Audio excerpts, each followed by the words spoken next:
शंकर में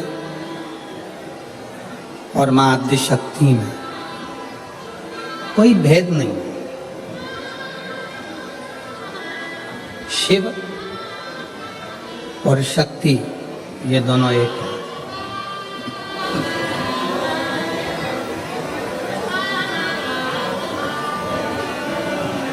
भृंगी ने भेद करा था शिव और शक्ति में। राजा चित्ररथ ने भेद करा था शिव और शक्ति में।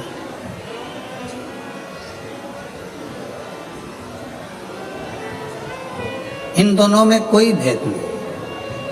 शंकर और मां दुर्गा भवानी, मां आदि शक्ति, मां तुलजा माई, सब एक।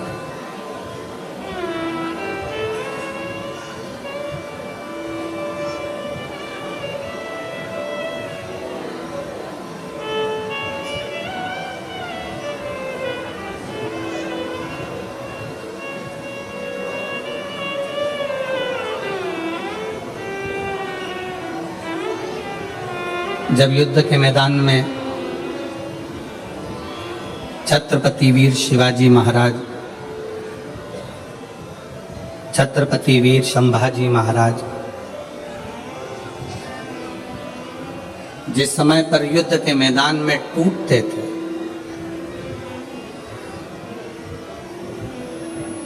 तो एक शब्द की गर्जना उस युद्ध के मैदान में होती थी, जय भवानी। कौन सी गर्जना होती थी? जम के बोलो जरा, जय भवानी। और ये शब्द उस युद्ध के मैदान में कोई देने वाला नहीं था। वीर छत्रपति संभाजी महाराज को, वीर छत्रपति शिवाजी महाराज को ये शब्द दिया था जीजाबाई।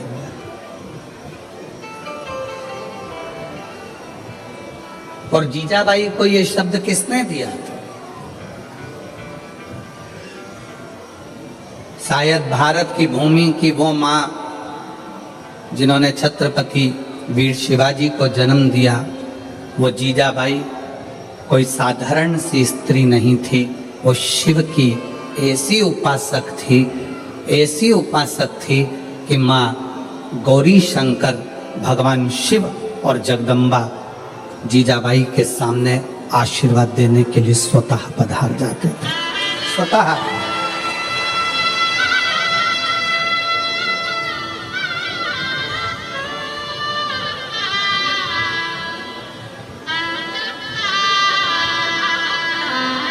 आज भी महाराष्ट्र के पवित्र भूमि पर, धरा पर सनातनी आवाज लगाता है तो जय भवानी, जय आवाज लगा। क्योंकि ये भवानी शब्द में, देवी शब्द में, जगतजननी शब्द में शक्ति का प्रतिबिंब है, उस शक्ति में शिव का प्रतिबिंब है।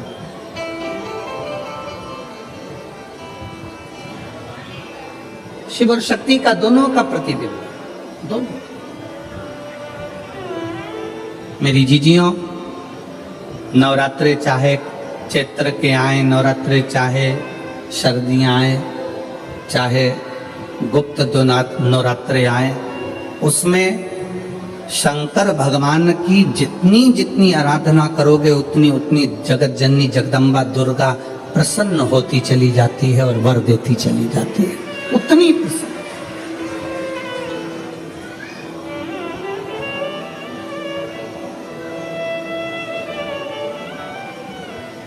कई लोगों को हमारी बात में कई लोग कहेंगे, गुरुजी हमने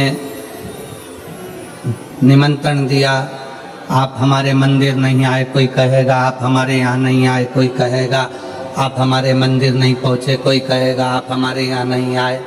हम हाथ जोड़ के क्षमा चाहते हैं कि नवरात्रे चल रही थी और इस नवरात्रे में हमारी शंकर का अनुष्ठान बहुत जरूरी है, क्योंकि उस अनुष्ठान का फल केवल हम अकेले को नहीं मिलता। उस अनुष्ठान का फल इस व्यासपीठ से जिनकी गोद खाली है और जिनकी जेब खाली है उन सबको प्राप्त हो। एक संत, एक साधु एक तपस्वी, एक साधक, एक उपासक, एक गुरु कोई भी पूजन करता है, कोई भी अनुष्ठान करता है, कोई भी पाठ करता है, केवल उसके लिए नहीं होता। उसको जितने लोग फॉलो करते हैं, जितने लोग उसको सुनते हैं, जितने लोग उसको समझते हैं, जितने लोगों का उस पर दृष्टि पड़ती है, वो सारा पुण्य उन जीवों को प्राप्त होते चले, उन जीवों।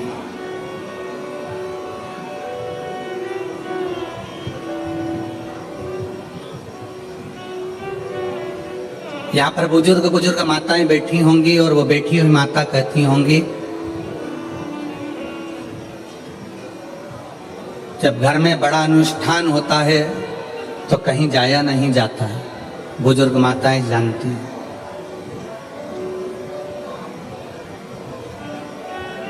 और प्रत्येक नवरात्रे में शिव और शक्ति में कोई भेद नहीं है, दोनों एक है, दोनों में कोई भेद। वो जैसे संत तुकाराम जी ने कहा था, राम कहो चाहे कृष्ण कहो, दोनों में कोई भेद नहीं। इसलिए उन्होंने एक शब्द दिया कि राम कृष्ण हरि, तुझ में रब दिखता है यारा में, हर एक में राम कृष्ण शिव हरि नजर आए, इससे बढ़कर सुख और क्या क्या हो सकता।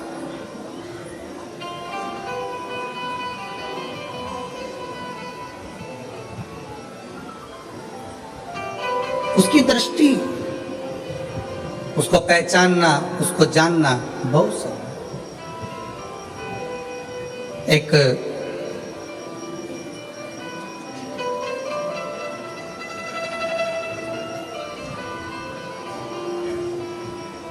चित्ररथ नाम का एक राजा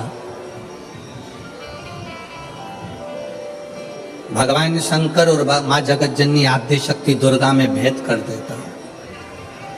शिव महापुराण का ये पवित्र चरित्र कहता है, शिव महापुराण की कथा कहती है। आप जब गीता प्रेस गोरखपुर की शिव पुराण अपने घर में लाकर अगर पढ़ेंगे तो उसमें आपको राजा चित्ररथ का चरित्र मिलेगा।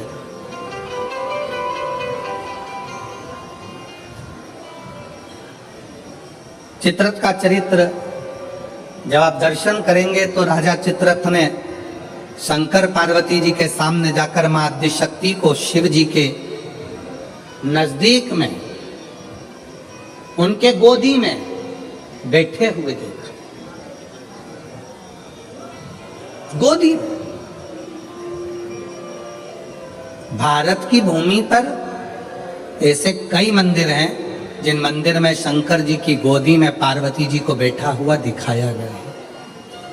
आप लोगों ने ऐसी मूर्ति का दर्शन कहीं ना कहीं करा ही होगा, आपके स्मरण में हो।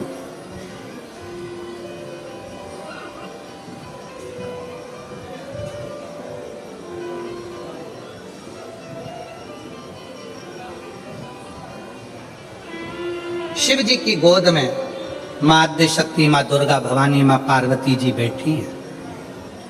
इस गोद में श्री कार्तिकेय जी बैठे हैं और पार्वती जी की गोद में श्री गणेश जी महाराज बैठे हैं। जरा स्मरण करिएगा, कभी यदि आपके सामने ऐसा कोई फोटो, ऐसा कोई चित्र व्हाट्सएप पर, सोशल मीडिया में आए तो इसमें संशय मत करना, इसको समझना कि शिवजी ने अपनी गोद में, भगवान शंकर ने अपनी गोद में पार्वती जी को बिठाकर रखा है और पार्वती जी की गोद में श्री गणेश जी महाराज हैं। शिव जी की दूसरी गोद में, दूसरी जंघा पर भगवान श्री षडानंद कार्तिकेय जी विराजमान। और इस दर्शन को राजा चित्ररथ ने देख लिया। राजा चित्ररथ, और राजा चित्ररथ ने देखा, हंसने लगा। बताओ, जगत का पालनहारा, जगत का पिता और जगत धात्री मां दुर्गा जगत को चलाने वाला, जगत का देवता, जगत का देव अधिदेव महादेव और जगत जननी दुर्गा, ये कैसे बैठे हैं? ये बैठे कैसे? महाराज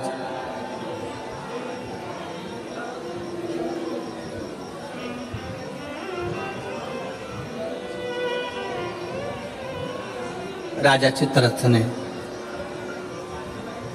पार्वती जी को और शिव जी को बैठा देखकर मन में गलत भाव उत्पन्न कर, गलत विचार,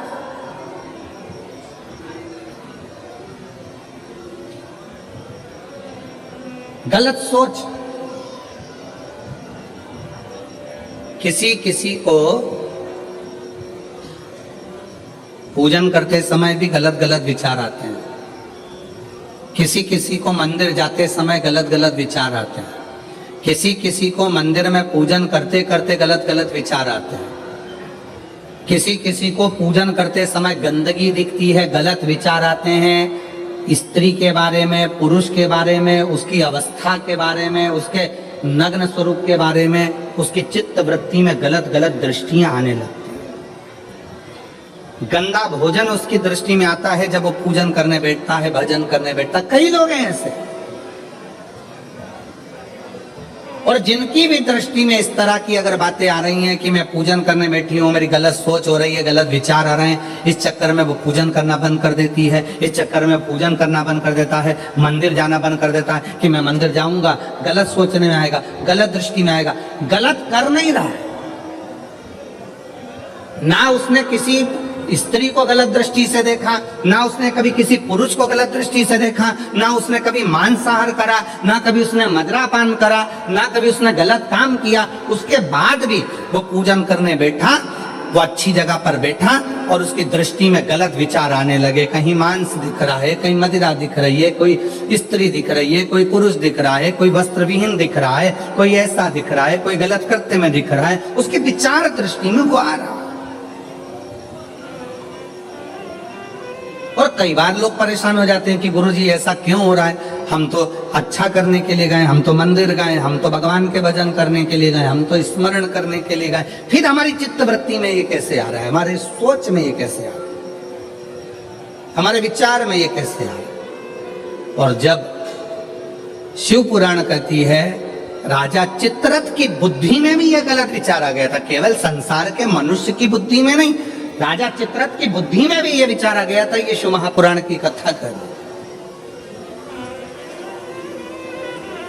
गलत विचार करना क्या है, जब व्यक्ति को ऐसे गलत विचार आने लगे पूजन के समय पर, अच्छी जगह पर, ये गलत गलत विचार, आप गलत कर नहीं रहे हो, आप मांसाहार नहीं कर रहे हो, आप किसी स्त्री को गलत नहीं देख रहे हो, आप किसी पुरुष को गलत नहीं देख रहे हो, आप किसी मदिरा की दुकान पर नहीं गए हो, पर आपकी विचार धारणा में अगर ये चीजें पूजन करते समय, भजन करते समय, अर्चना करते समय, मंदिर जाते समय, मंदिर में बैठते समय, मंदिर में उपास करते समय, तुम्हारी बुद्धि में अगर ये चीजें आ रही हैं, मन में अगर ये चीजें पाठ करते करते भी अगर आ रही हैं, तो समझ लेना कि आपके ऊपर कहीं ना कहीं किसी न किसी रूप में कोई अन्न किसी के घर का ऐसा खा लिया है जिसके कारण तुम्हारी बुद्धि थोड़ी सी भ्रष्ट हुई है। उसको सुधारें कैसे, उसको संवारें कैसे। अब किसी ने यही प्रसंग को सुनकर कहा, गुरुजी अगर किसी के घर का अन्न खाया है तो अन्न खाने के बाद तो वो पच गया, पचने के बाद वो गंदगी में निकल भी गया, अब तो वो विचार आना बंद हो जाना चाहिए। अब तो 1 साल हो गया, 2 साल हो गया, 1.5 साल हो गया, 6 महीना हो गया, तो भी वही विचार आ रहा है। तो हमारा निवेदन है, भोजन करने के बाद भोजन पच जाता है, भोजन करने के बाद भोजन समाप्त भी हो जाता है, पर उस भोजन से जो रक्त की 4 बूंदें बनती हैं, वो इस शरीर में दिन रात तुम्हारे मरते दम तक दौड़ती रहती है, शरीर में वो रक्त की बूंद चलती रहती है। इसलिए विचार 1 साल, 2 साल, 4 साल, 6 साल, 15 साल ऐसे चलते रहते हैं। उस विचारों को, गलत सोच को, गलत विचारों को, गलत दृष्टि को समाप्त कैसे करें।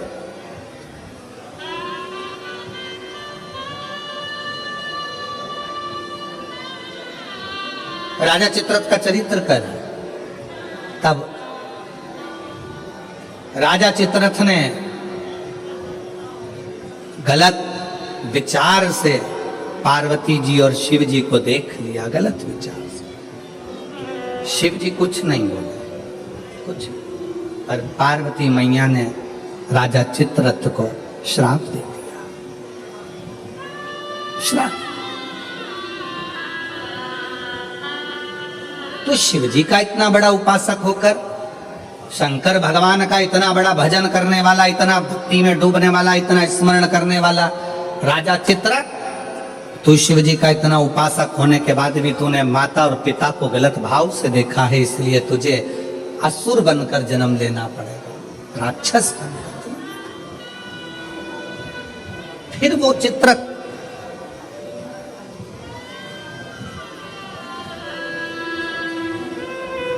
वृत्रासुर के रूप में जन्मा। क्या नाम हुआ था उसका? वृत्रासुर, जिसको इंद्र ने मारा था दधीचि ऋषि की अस्थियों से। गलत विचार। क्या करा जाए? राजा चित्ररथ को जब श्राप लग गया असुर बनने का, राक्षस बनने का, तो राजा चित्ररथ ने हाथ जोड़कर शिवजी से पूछा, मेरी मुक्ति का साधन बताओ। शंकर भगवान नहीं बोले। चित्ररथ तुमरुका जी के पास गया, तब तुमरुका जी जो वक्ता हैं, तुमरुका जी जो कथा कर रहे हैं, तुमरुका जी जो भगवान शिव का गुणगान कर रहे हैं, वो तुमरुका जी ने कहा, चित्ररथ एक काम कर, कामधेनु गाय का दूध का घृत ला और उस घृत से तू शिव का अभिषेक कर, शंकर का अभिषेक।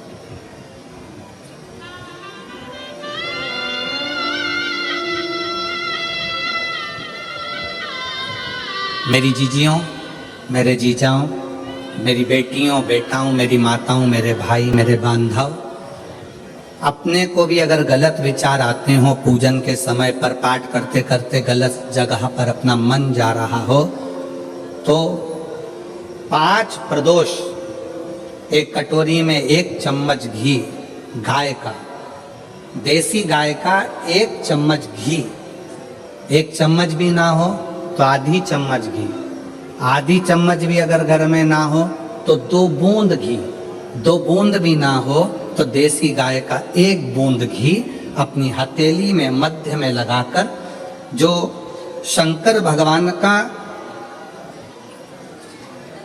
भगवान शिव जी का जो शिवलिंग होता है, उस शिवलिंग के ऊपर के भाग पर अपनी हथेली को रखकर, और जो अशोक सुंदरी वाली जगह है उस जगह पर अपनी हथेली का घर्षण करना चाहिए।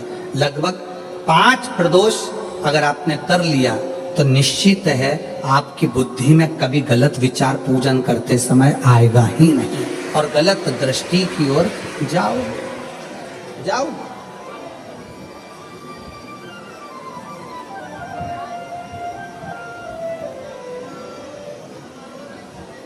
वेद लक्षणा गाय, देसी गौ माता का घृत जीवन को एक आनंदता देता है, आनंद।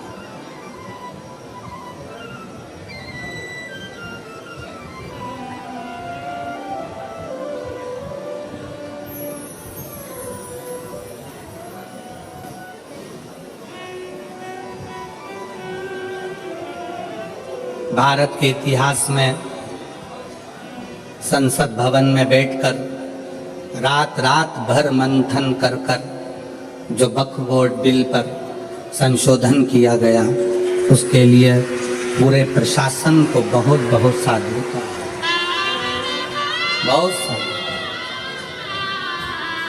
अब ये सब होने के बाद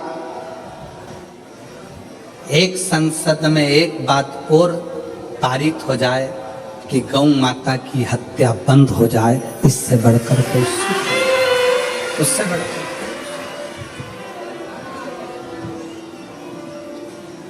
गौ माता का, देसी गाय का घृत, वेद लक्षणा गाय का 1 बूंद घृत हाथ की हथेली पर लगाकर शिवलिंग के ऊपर और अशोक सुंदरी की जगह पर घर्षण करने से जो गलत विचार, गलत सोच, गलत दृष्टि, गलत भाव, ये समाप्त हो जाता है,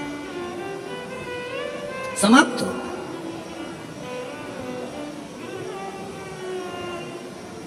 उसको हर क्षण स्मरण करते हैं, हर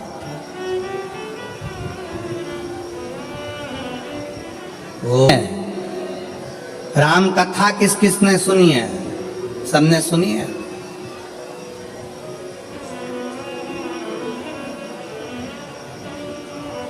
राम जी पर ऐसा कौन सा दुख था जो नहीं आया? विचार करिएगा। राज सिंहासन मिलने वाला था और 14 वर्ष के लिए, बोलो बोलो जम के बोलो, बन।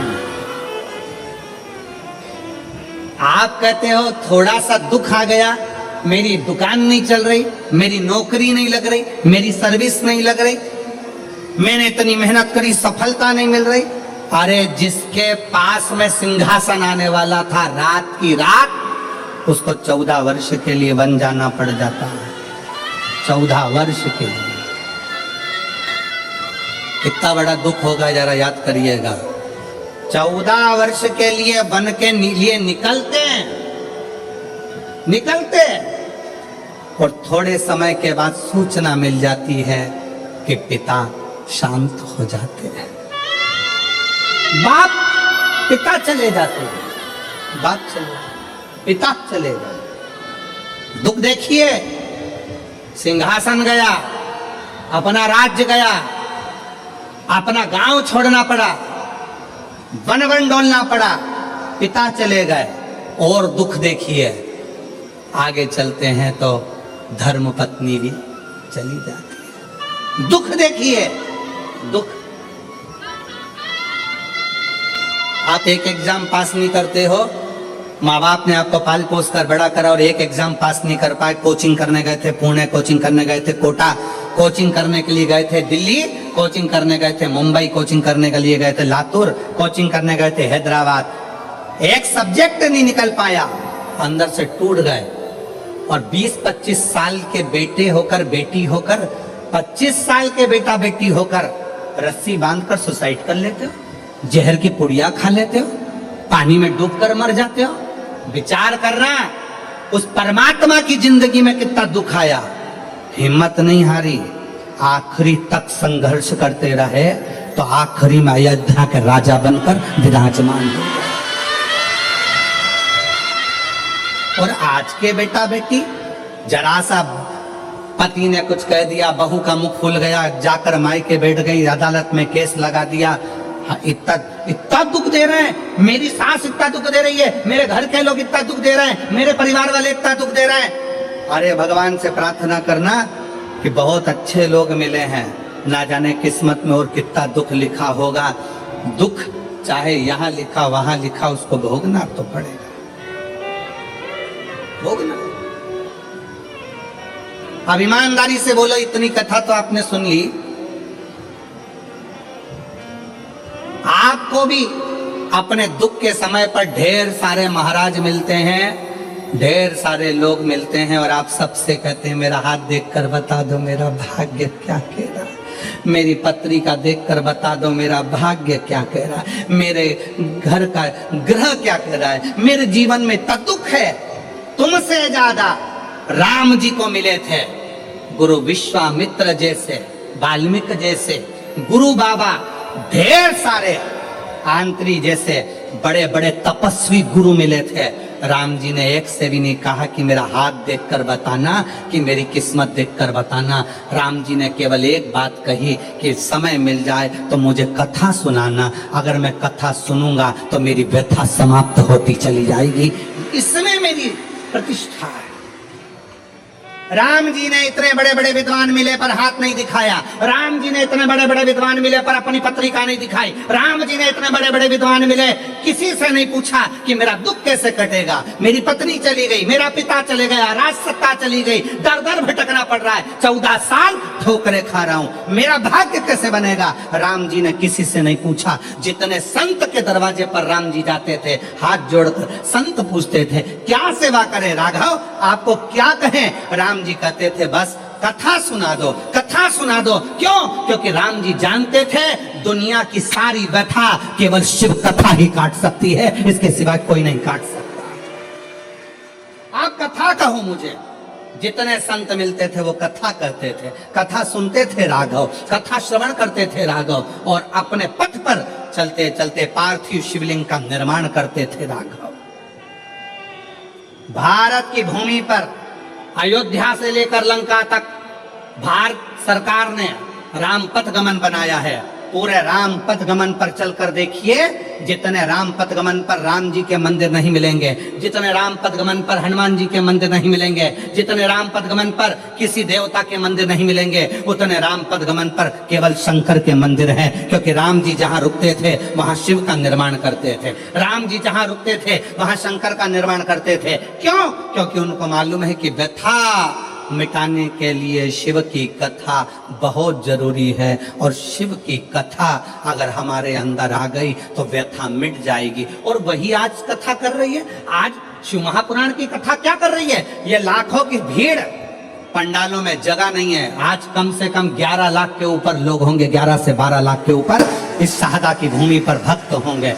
पंडालों में जगह नहीं, गाड़ियों पर चढ़े हुए हैं, कहीं कहीं चढ़े हुए हैं, जगह कहीं नहीं पूरे पंडाल के अंदर। और इतनी भीड़ आज क्यों बैठी है?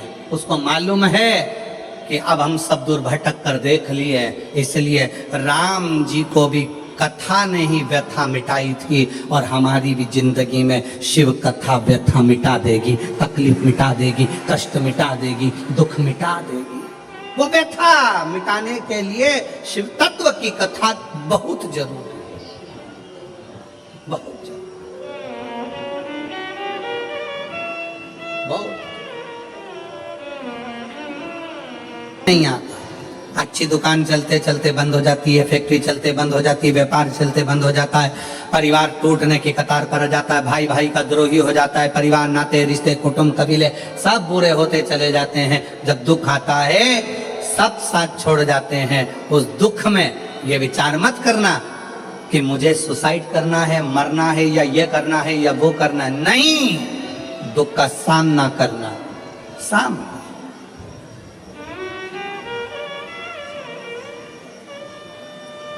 पढ़ो। जितने मेरे बेटा बेटी बैठे हैं उनसे निवेदन है, मेरी बहनों से, मेरी जीजियों से, मेरी बेटियों से खूब पढ़ाई करो। तुम्हारे पापा ने, तुम्हारी मम्मी ने तुम्हारे से बहुत आस लगाई है। घर के लोग तो मना कर रहे थे कि बेटी को बाहर मत भेजो, पर तुम्हारे पापा ने जिद कर कर, माँ भी मना कर रही थी मत भेजो, आज का माहौल ठीक नहीं है। पर एक बाप का बेटी पर भरोसा कितना होता है कि अपनी बेटी को बाहर गांव पढ़ने के लिए भेज देता है। अपने बाप के, अपने पिता के, अपने पापा के भरोसे को टूटने मत देना मेरी बेटी।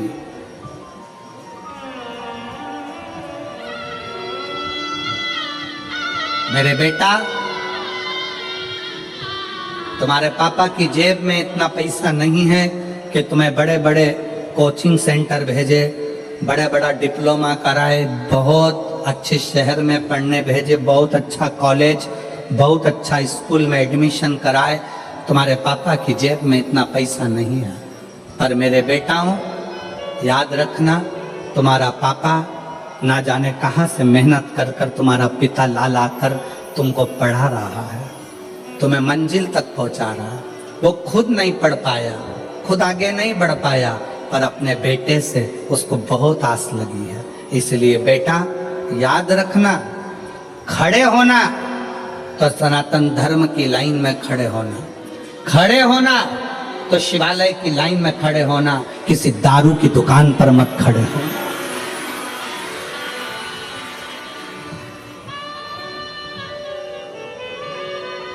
जब नवयुवक बेटा बेटी किसी दारू की दुकान पर खड़े दिखते हैं लाइन लगाकर, उनको देखकर दिल दुखता है कि पापा ने कितना पैसा खर्च कर कर पुणे पढ़ने के लिए भेजा है, बाहर गांव विद्याध्ययन के लिए भेजा है। थोड़ा सा आप सियोर वाले महाराज का कहना मत मानो, पर अपने पापा का मुख तो देखो।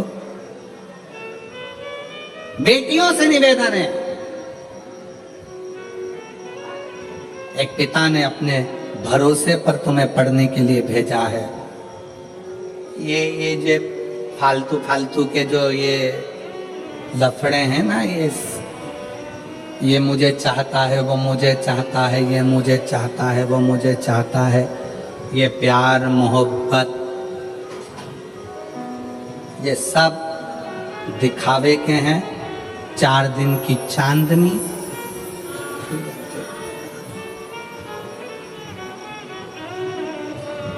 जो कहता है मैं तुझे रानी बना कर रखूंगा, घर लाते से ही नौकरानी बना देता। इसलिए सावधान, सावधान, सावधान। अपने पिता के अरमानों को टूटने मत दो।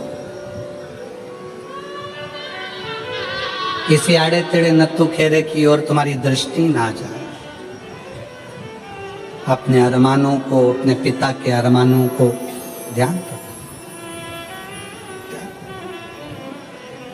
गलत सोच जा रहा है, गलत दृष्टि जा रही है, गलत जगह अपना मन जा रहा है, तो देसी गाय का घृत थोड़ा सा हाथ में लगाकर, भले 1 चम्मच ना हो, 1 कटोरी ना हो, आधी चम्मच भी ना हो तो 2, आधी चम्मच ना हो तो 2 बूंद ना हो तो 1। जैसे संत कहते हैं ना, 24 घंटा भजन करो, 24 घंटा नहीं कर पाओ तो 12 घंटा करो, 12 घंटा भजन नहीं कर सकते तो 6 घंटा करो, 6 घंटा भजन नहीं कर सकते तो 3 घंटा करो, 3 घंटा भजन नहीं कर सकते तो 1.5 घंटा करो, 1.5 घंटा नहीं कर सकते तो 1 घंटा, 1 घंटा भगवान को याद नहीं कर सकते तो आधा घंटा करो, आधा घंटा भगवान का भजन नहीं कर सकते तो 15 मिनट, 15 मिनट नहीं कर सकते तो 5 मिनट, 5 मिनट नहीं कर सकते तो 2 मिनट, 2 मिनट भगवान का भजन नहीं कर सकते तो 1 मिनट, और 1 मिनट में भजन नहीं कर सकते तो चुल्लू भर पानी में डूब लो।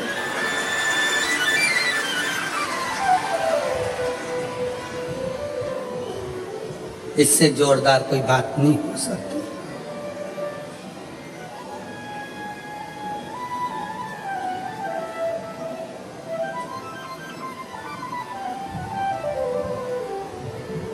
कितनी 20 दिन की तैयारी देखो आप। मैं पांडवी जी को, माननीय विधायक महोदय जी को और उनकी पूरी समिति को धन्यवाद देता हूँ, बहुत बहुत धन्यवाद। और मेरे शहादा की, मेरी जीजियों, मेरे जीजाओं, मेरी बेटियों, मेरे बेटाओं और शहादा के आसपास के जितने भाई बहन जिन्होंने पानी पिलाया, जिन्होंने घर से शरबत बनाकर लाए, शरबत पिलाया, रसना घोल कर लाए, रसना पिलाया, घर से खिचड़ी बनाकर लाए, खिचड़ी खिलाई।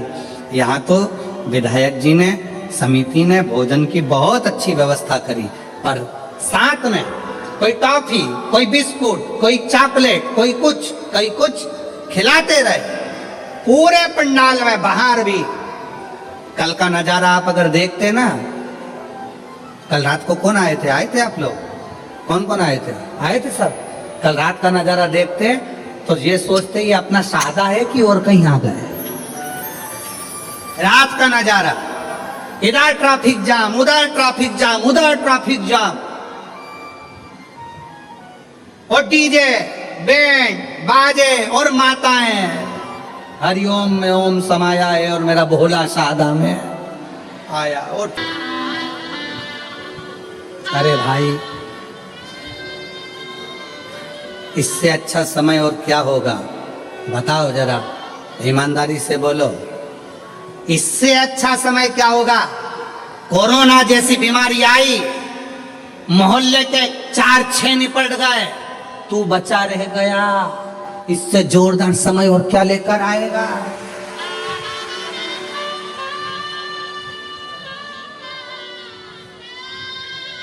तू बचा रह गया।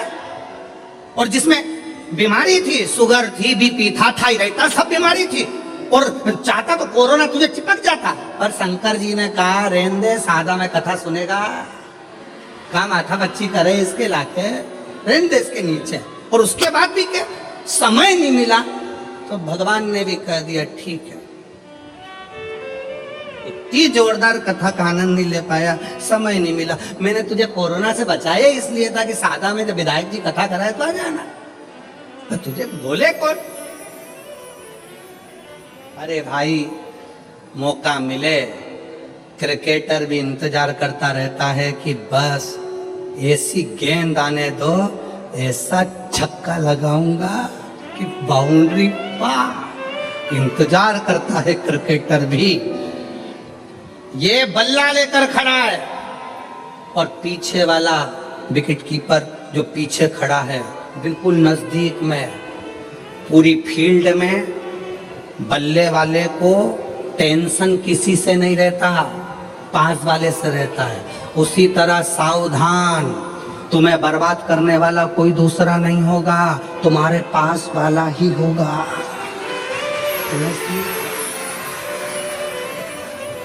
वो गेंद फेंकेगा तब तक तो दौड़ जाओगे, उधर से गेंद आएगी तब तक भाग जाओगे, एक रन बना लोगे।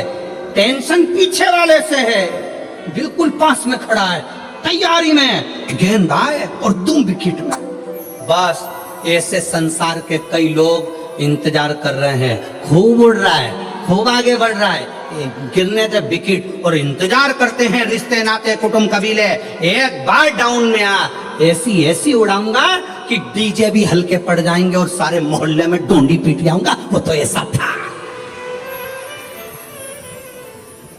कहा? इसलिए हर दिन, प्रत्येक दिन आपके लिए अच्छा है। ये मत सोचो कि दान मुझे कल करना है, भजन मुझे कल करना है, परसों करना है, कल कभी नहीं आता। इसलिए आज का जो दिन है वो बड़ा सुंदर दिन है। दान भी करो, भजन भी करो, कीर्तन भी करो, स्मरण भी करो, भोजन भी करो। अभी अपने दांत अच्छे हैं, सोफा सेट पूरा अच्छा है, तो चने गुड़ सब खाओ। मक्का की रोटी, ज्वार की रोटी, बाजरा की रोटी हमारे अग्रवाल जी ने रोज खवाई।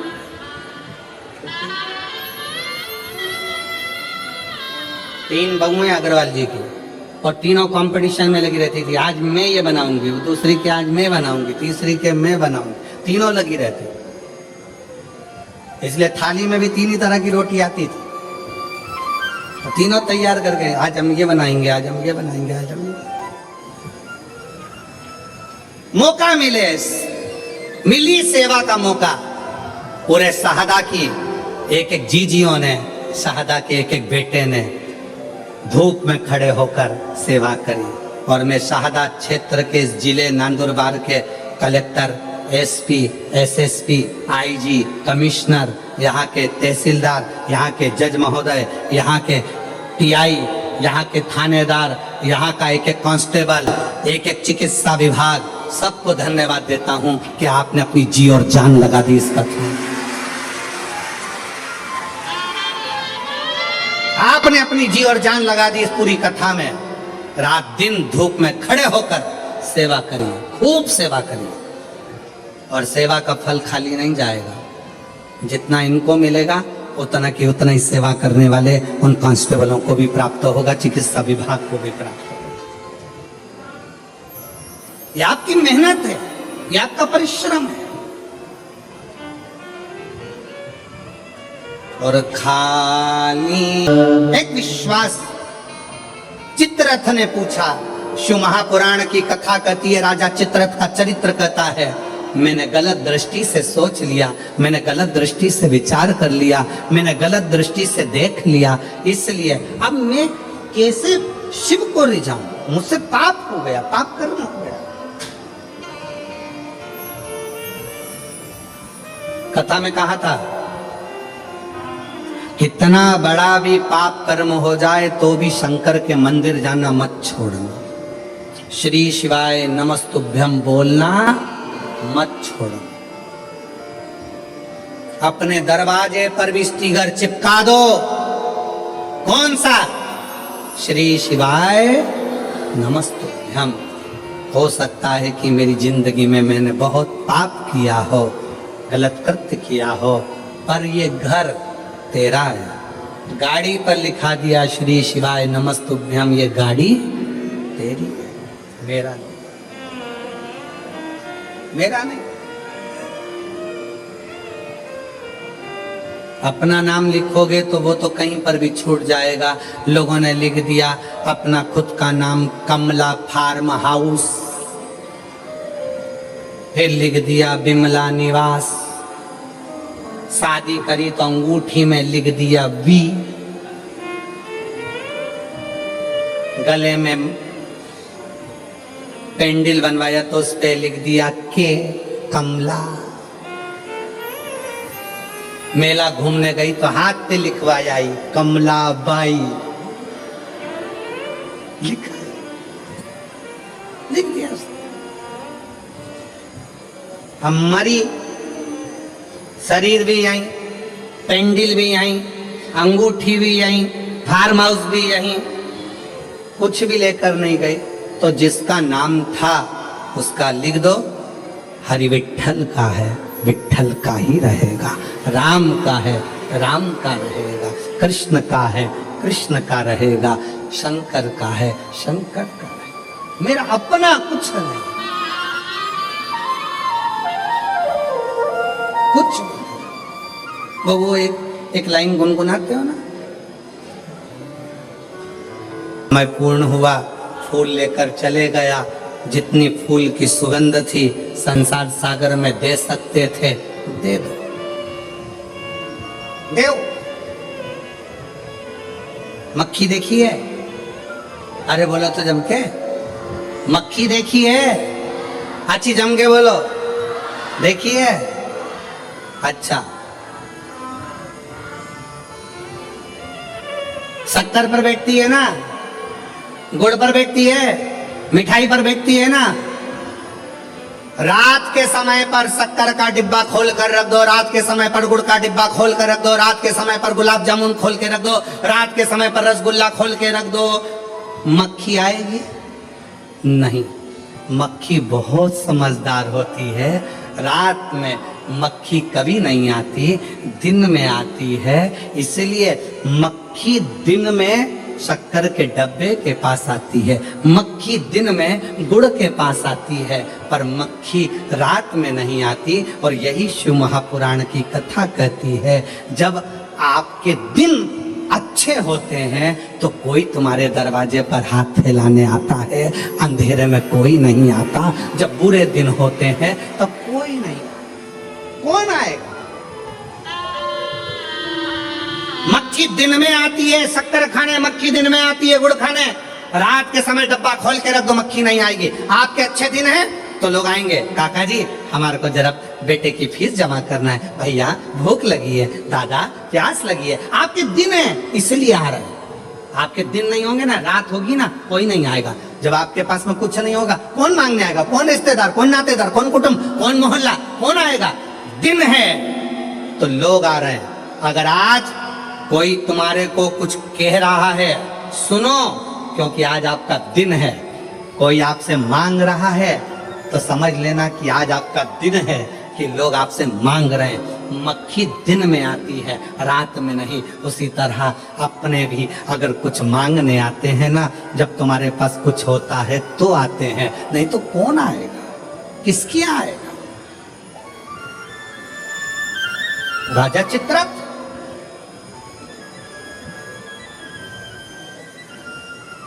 और राजा चित्ररथ ने हाथ जोड़कर प्रार्थना करी, मेरी गति सुधार, गति गलती हो गई, इस गलती को कैसे सुधारें? कहा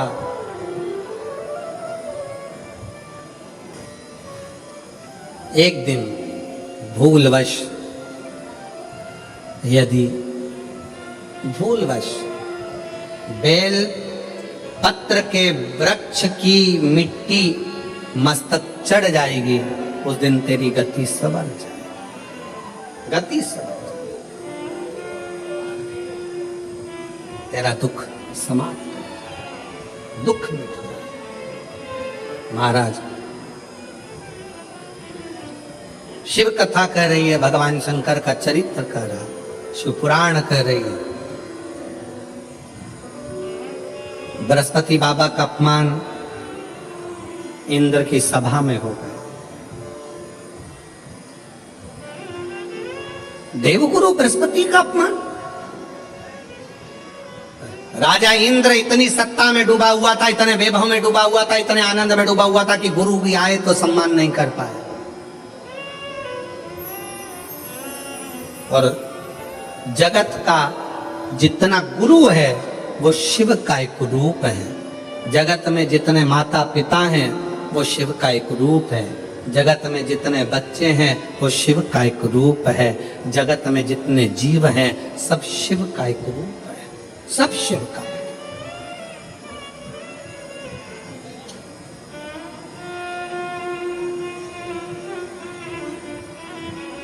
देव गुरु बृहस्पति जी का अपमान हो गया। विश्वरूप जी को गुरु बना लिया इंद्र। तीन मुख, तीनों से भाग देना। क्रोध आ गया इंद्र को।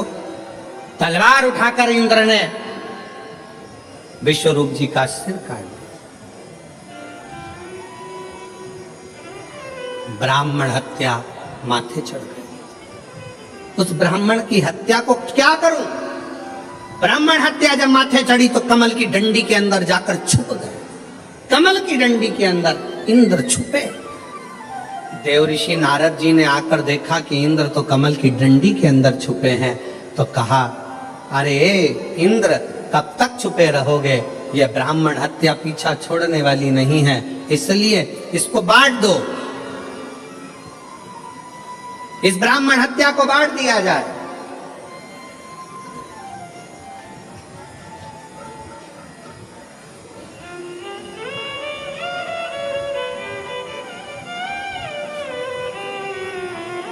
पाप कैसे बंटता है?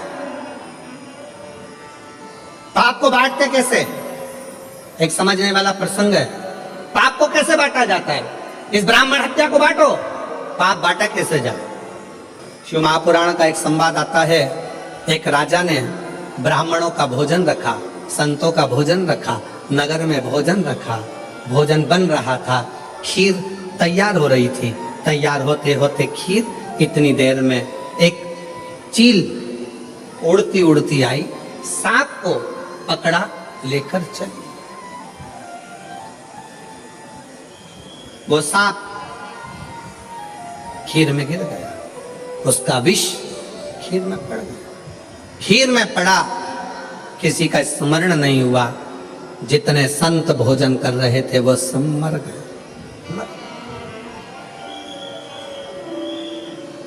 प्राण छूट गए। धर्मराज के यहाँ केस पहुंचा और धर्मराज के यहाँ पर बात पहुंची। धर्मराज जी से पूछा गया, बताओ इतने सारे संत और ब्राह्मण मरे हैं, इनका पाप किसके माथे पर दोगे?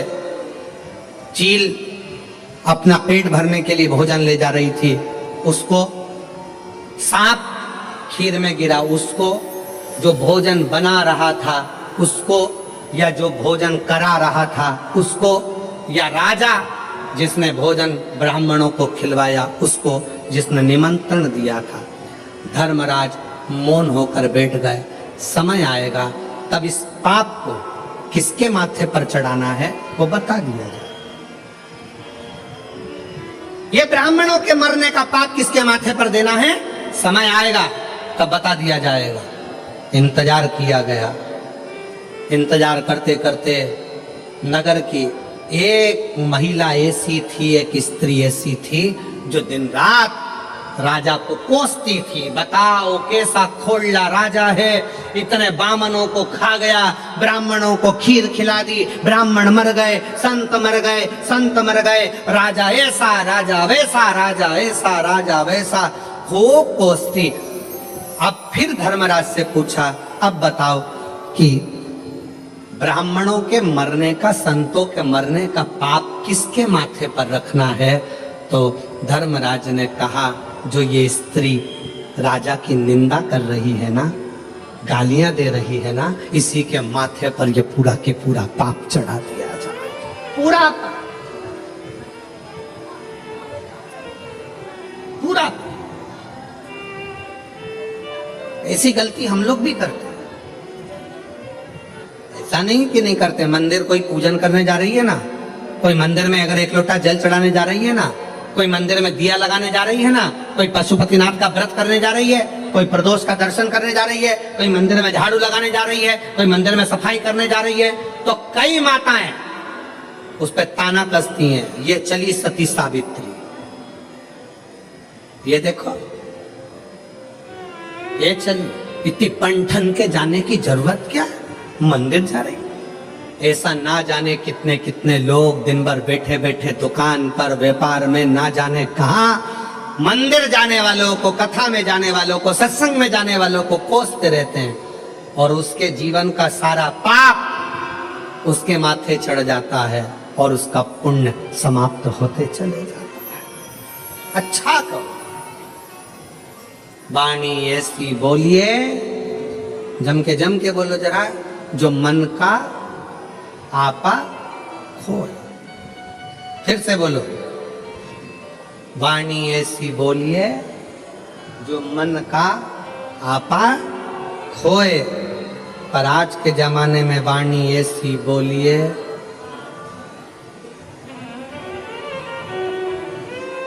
जो मन का आपा खोए।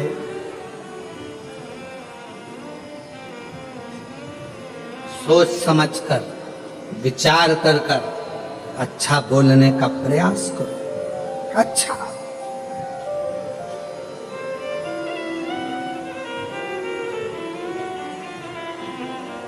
इंद्र पूछ रहे हैं भगवान नारद जी से, बताओ इस ब्राह्मण हत्या को कहां बांटा जाए, इस ब्राह्मण की हत्या को कहां बांटे? उत्तर दो। देव ऋषि नारद ने कहा कि ये काम करो, पृथ्वी के पास जाओ। पृथ्वी, हमसे ब्राह्मण हत्या का अंश ले लो। पृथ्वी ने ब्राह्मण हत्या का अंश लिया तो पृथ्वी का बंजर भाग ब्राह्मण हत्या का अंश है। पृथ्वी पर जो वृक्ष लगते हैं, वृक्ष में जो गोंद लगती है, वो ब्राह्मण हत्या का अंश है। इसलिए तुम्हारे बहू के यहाँ संतान हो, उसे गोंद का लड्डू खिलाओ, मना नहीं है। पर जन्माष्टमी का कार्यक्रम हो या रामनवमी का कार्यक्रम हो, भगवान के प्रसाद में गोंद नहीं डालना चाहिए। गोंद का लड्डू भगवान को भोग नहीं लगता। गोंद की मिठाई भगवान को भोग नहीं लगती, क्योंकि इसमें ब्रह्म हत्या है। फिर कहा, इस ब्राह्मण हत्या को मैं कहां दूं? तो नारद जी ने कहा जल को दो। जल नारायण ने हाथ जोड़कर पूछा, क्या बात है इंद्रदेव? इंद्रदेव कहते ब्राह्मण हत्या लीजिए, हम आपको कल कल करते बहाते रहेंगे। जल देव ने ब्राह्मण हत्या ले ली। जल के ऊपर का फेन ब्राह्मण हत्या का अंश। सनातन हिंदू धर्म में एक नियम पहले से चला आ रहा है, लोग उसको समझते नहीं है कि हमारे यहाँ अगर कोई संत, कोई गुरु, कोई ब्राह्मण, कोई साधु, सन्यासी, तपस्वी, साधक, उपासक जब भोजन करने के लिए आते हैं, सबसे पहले भोजन की थाली रखने से पहले पानी का गिलास भरा जाता है। क्यों भरते हैं? अगर पानी के गिलास में बुलबुला रह गया, पानी के गिलास में अगर पानी का फेन रह गया, पानी का एक बुलबुला भी अगर पानी के गिलास में रह गया, जब तक भोजन आएगा तब तक ये पानी का बुलबुला समाप्त हो जाएगा। तो भोजन करने वाले को ब्रह्म हत्या का दोष नहीं लगेगा। इसलिए जल के ऊपर जो बुलबुला होता है, जल के ऊपर जो फेन होता है, जल के ऊपर जो फेन रहता है, ये ब्रह्म हत्या का दोष है, ब्रह्म हत्या। फिर तीसरा, अग्नि को दिया, हे अग्निदेव आप हमसे ब्राह्मण हत्या का दोष ले लो। अग्नि ने पूछा क्यों? तो कहा हम आपको निरंतर प्रज्वलित रखेंगे। अग्नि ने ब्राह्मण हत्या का अंश लिया। अग्नि की जो नीली लपट रहती है, अग्नि की जो पीली लपट है, पीले कलर की जो लो है, वो देव भाग है। और यज्ञ करते समय जब ब्राह्मण यज्ञ करवाते हैं, प्राण प्रतिष्ठा करवाते हैं, बड़े बड़े हवन करवाते हैं, तो आपने ब्राह्मणों को देखा होगा आहुतियां छुड़वाते हैं। आहुतियां छोड़ते समय ओम ब्रह्मवे स्वाहा, नारायणाय स्वाहा, स्वाहा स्वाहा स्वाहा, इतने लोग जब आहुतियां देते हैं